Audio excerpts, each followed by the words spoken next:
Assalamualaikum warahmatullahi wabarakatuh. Perkenalkan, saya dari kelompok 7. Kami coba untuk mempraktekkan praktik konseling psikologi. Saya Amalia Arta sebagai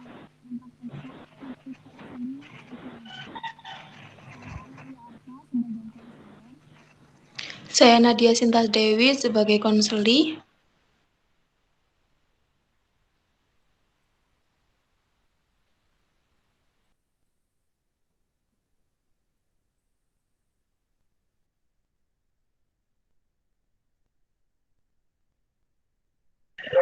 Saya Nonia Zara Putri Andani sebagai pengamat. Saya Veronica Putri Firanda sebagai pengamat.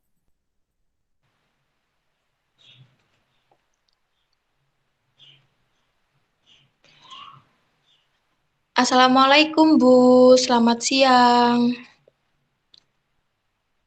Waalaikumsalam Mbak Nata, selamat siang. Bagaimana kabarnya Mbak Nata hari ini? Alhamdulillah baik. Ibu sendiri bagaimana kabarnya hari ini? Alhamdulillah saya juga baik Mbak Nata. Cuaca pada siang hari ini cukup cerah ya Mbak Nata. Mohon maaf Ibu, suara Ibu tuh pelan, tidak terdengar. Alhamdulillah cuaca pada siang hari ini cukup cerah. Saya juga alhamdulillah kondisinya baik-baik saja ya Mbak Nata. Karena Mohon maaf cuaca kita Bu, masih belum bisa. oh ya.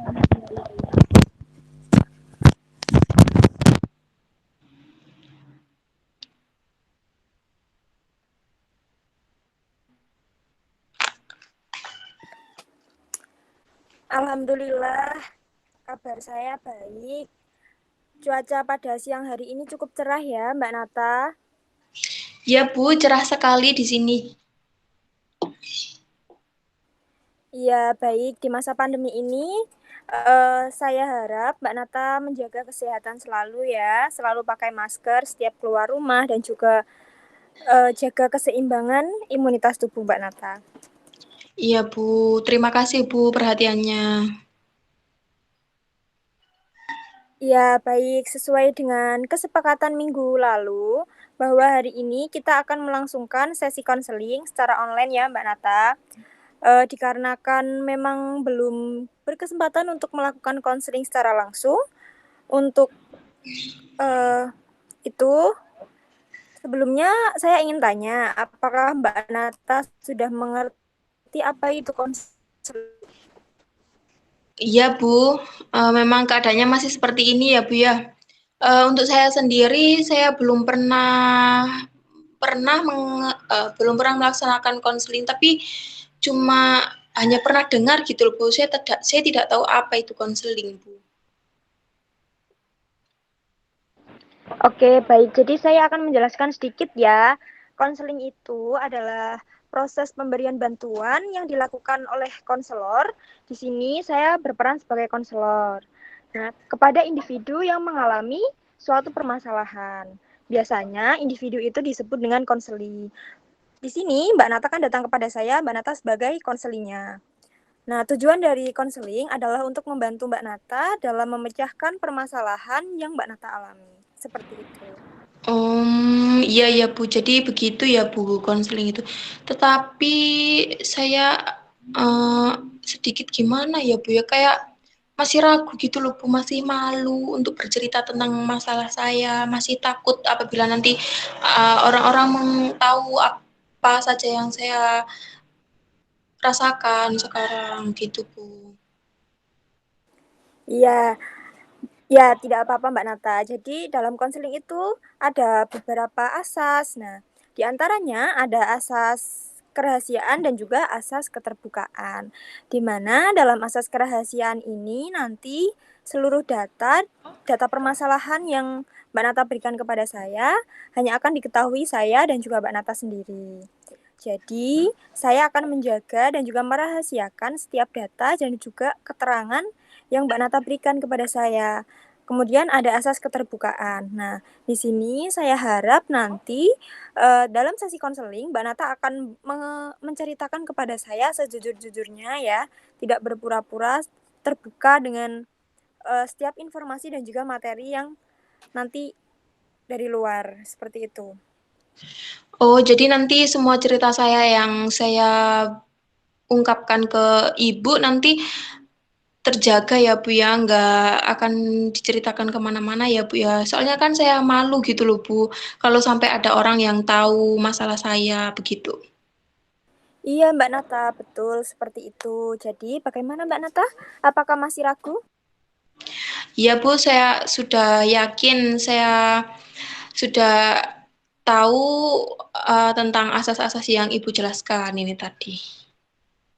Kalau ada asas kerahasiaan, ada asas keterbukaan, jadi saya tahu kalau nanti masalah saya itu akan terjaga dan rahasia saya tidak terbongkar di mana-mana. Begitu ya, Bu? Oke, jadi baik Mbak Nata, kalau begitu untuk sesi konseling pada kali ini, Mbak Nata memerlukan waktu berapa lama kira-kira? Mungkin kurang lebih 1 jam, Bu, cukup nanti. Atau mungkin 30 menit. Kalau Ibu tidak ada halangan, 1 jam. Kalau ada halangan, 30 menit saja, enggak apa-apa, Bu. Iya, baik.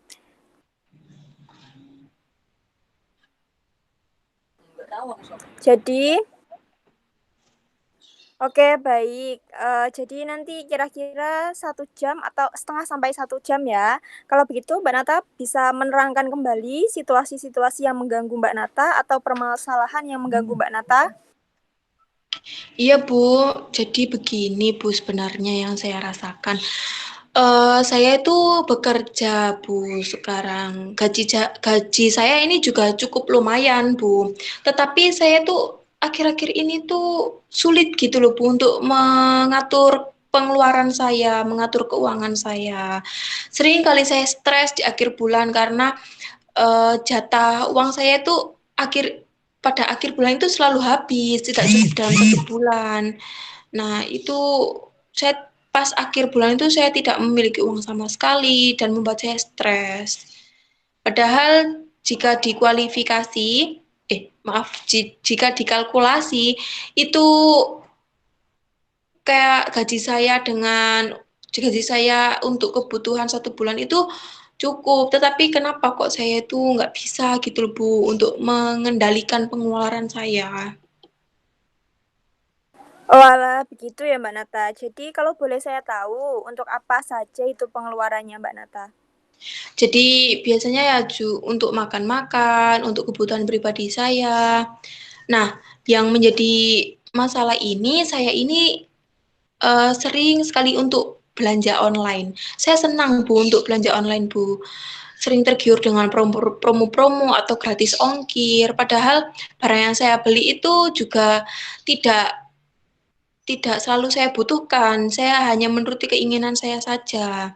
Tetapi kadang saya ya tertarik, ada barang-barang yang saya tertarik begitu. Kan sekarang juga lagi pandemi ya Bu, jadi nggak bisa keluar beli barang secara offline. Nah, itu apa-apa kan selalu online. Jadi hiburan saya selama pandemi ini ya belanja online, Bu. Oh, begitu ya Mbak Nata. Memang belanja itu seringkali dapat membuat kita kembali mood ya, walaupun sebenarnya kesenangannya itu hanya sementara dan juga sebenarnya tingkat resiko dari kecanduan berbelanja online itu juga cukup tinggi. Oke, jadi baik perkiraan untuk perkiraannya ya, kira-kira ya Mbak Nata, kalau dalam 1 minggu begitu bisa berapa kali Mbak Nata belanja online-nya? Dalam 1 minggu sekitar 5 kali sampai 7 kali, Bu, saya bisa check out belanja online. Terkadang 1 hari, 2 hari itu ndak check out kalau saya itu benar-benar repot. Ada ada acara di rumah saudara saya gitu Bu. Jadi kalau repot itu saya tidak sempat membuka aplikasi belanja online Bu dan tidak melakukan check out pembelanjaan online. Tetapi kalau tidak ada acara, saya nganggur begitu, saya selalu check out terus gitu Bu.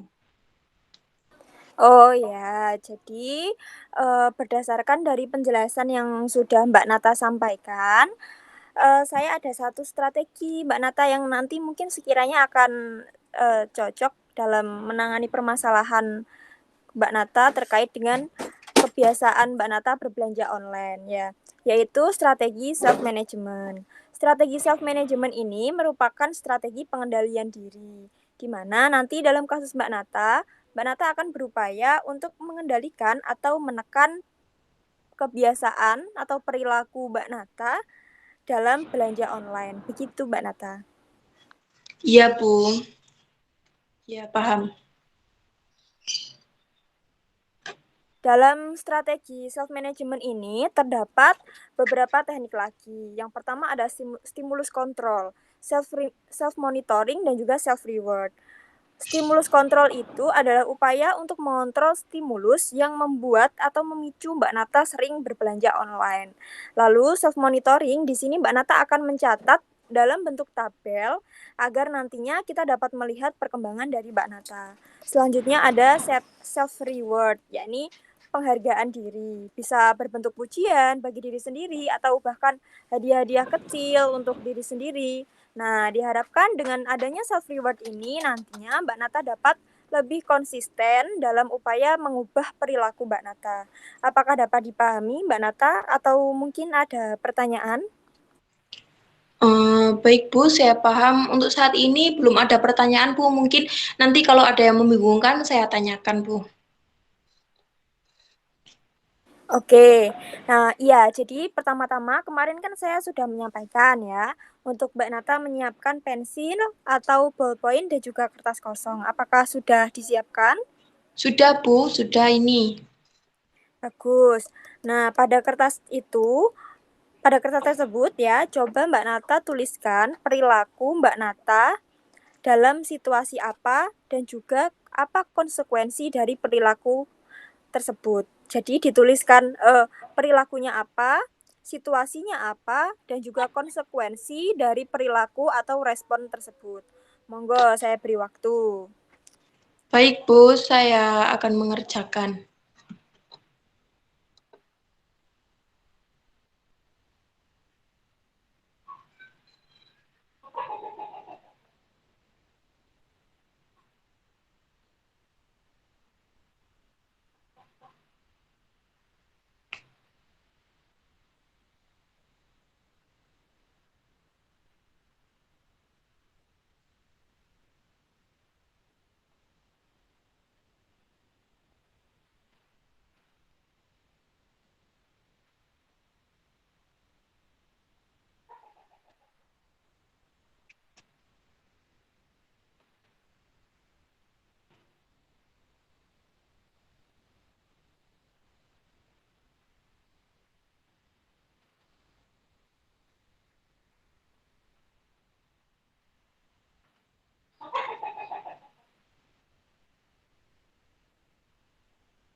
Bagaimana Mbak Nata? Apakah sudah?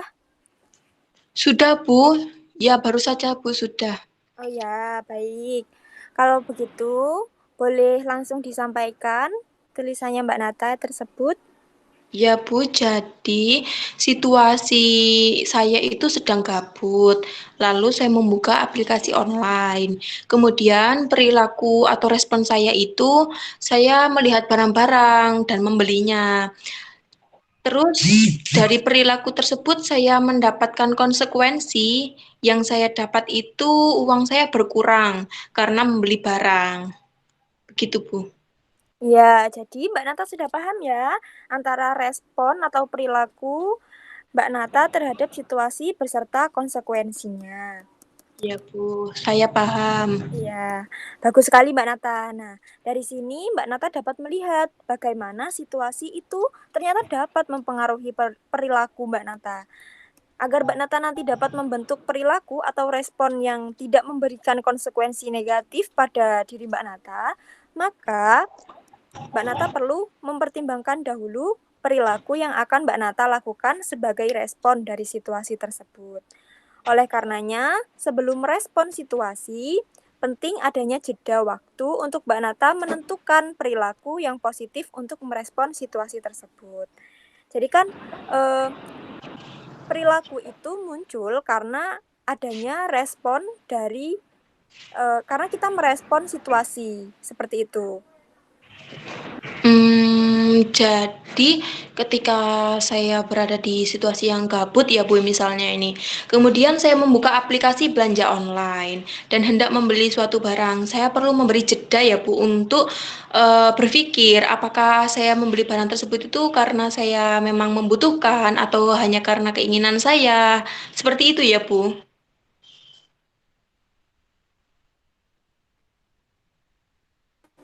Iya Mbak Nata, jadi apabila sebentar Mbak Nata sepertinya sinyalnya.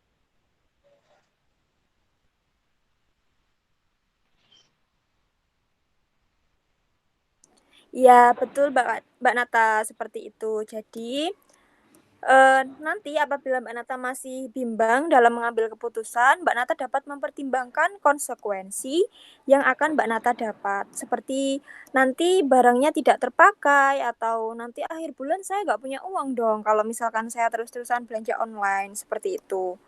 Oh, baik Bu. Oke, oke, saya paham sekarang. Ya, kemudian setelah itu Mbak Nata perlu membentuk perilaku alternatif sebagai ganti Mbak Nata tidak membeli barang tersebut.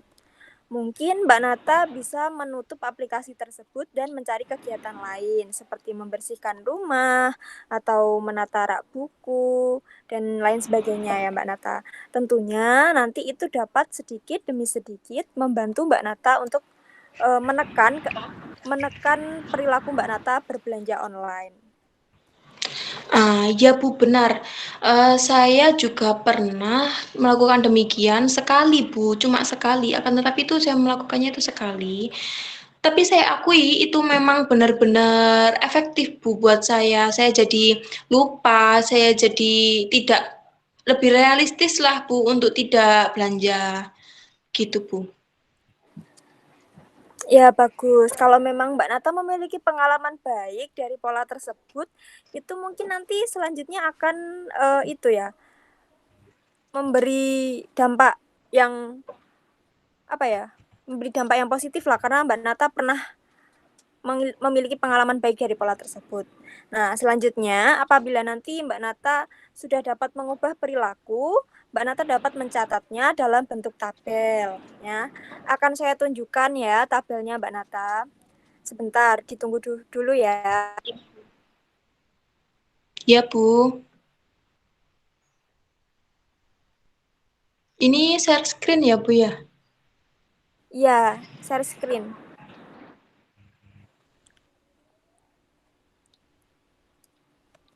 Belum muncul ya ini sepertinya Mbak Nata.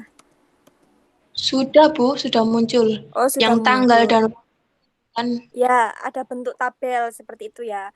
Nah, ini tadi yang saya jelaskan ini merupakan lembar self monitoring Mbak Nata. Di mana nanti seluruh perilaku Mbak Nata akan dimonitor dengan cara dicatat agar nanti kita dapat melihat perkembangan dari stimulus kontrol Mbak Nata. Oh Sebentar, iya. saya jelaskan sedikit ya. Ya Bu.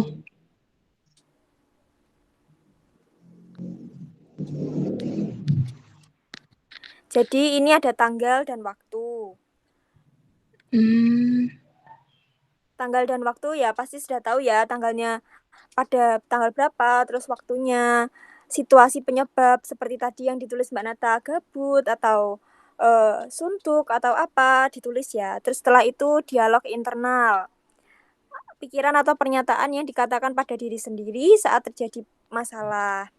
Lalu perilaku atau respon terhadap situasi, lalu kepuasan dalam menangani situasi seperti ketika Mbak Nata sudah mampu menekan perilaku Mbak Nata atau merespon dengan yang lebih positif, seberapa puas nih Mbak Nata ya? Sudah cukup puas, kurang puas, atau sudah sangat puas seperti itu. Lalu alternatif perilaku apa yang Mbak Nata lakukan dalam eh, untuk sebagai ganti dari perilaku maladaptif Mbak Nata berbelanja online seperti itu. Oh iya Bu, saya paham. Jadi begitu ya Bu ya.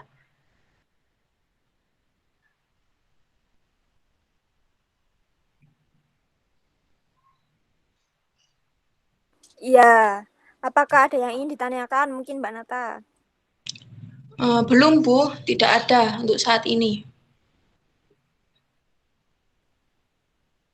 Oke, baik. Kemudian yang terakhir, agar nanti Mbak Nata itu dapat konsisten dalam melakukan ini, Mbak Nata dapat memberikan self reward pada diri Mbak Nata sendiri, seperti ucapan terima kasih pada diri sendiri, atau setiap kali Mbak Nata berhasil mengurangi atau menekan kebiasaan maladaptif Mbak Nata atau kebiasaan belanja online tersebut, Mbak Nata bisa memberikan penghargaan apapun yang sederhana gitu.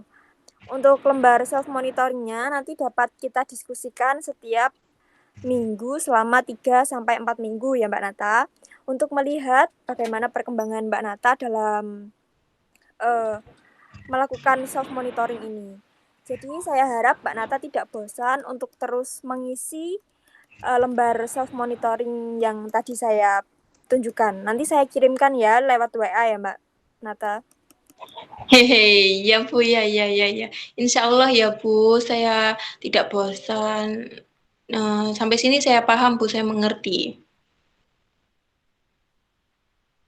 Baik, sebelum kita mengakhiri sesi konseling ini, saya minta Mbak Nata juga tolong untuk dibuatkan grafik ya dari perkembangan Mbak Nata setiap minggu, setiap minggunya, setiap kita setiap melakukan self monitoring, dibuatkan grafik untuk gambaran saja sebenarnya, untuk kita lebih mudah melihat progresnya. Kan lebih enak kalau kita pakai grafik ya Mbak Nata, dari hari ke hari dan pada setiap minggunya.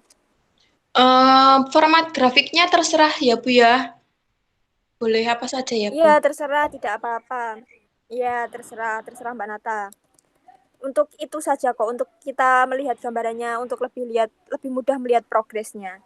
Iya Bu ya, siap. Oke.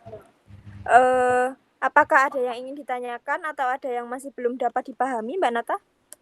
Tidak Bu, Alhamdulillah saya paham. Sudah.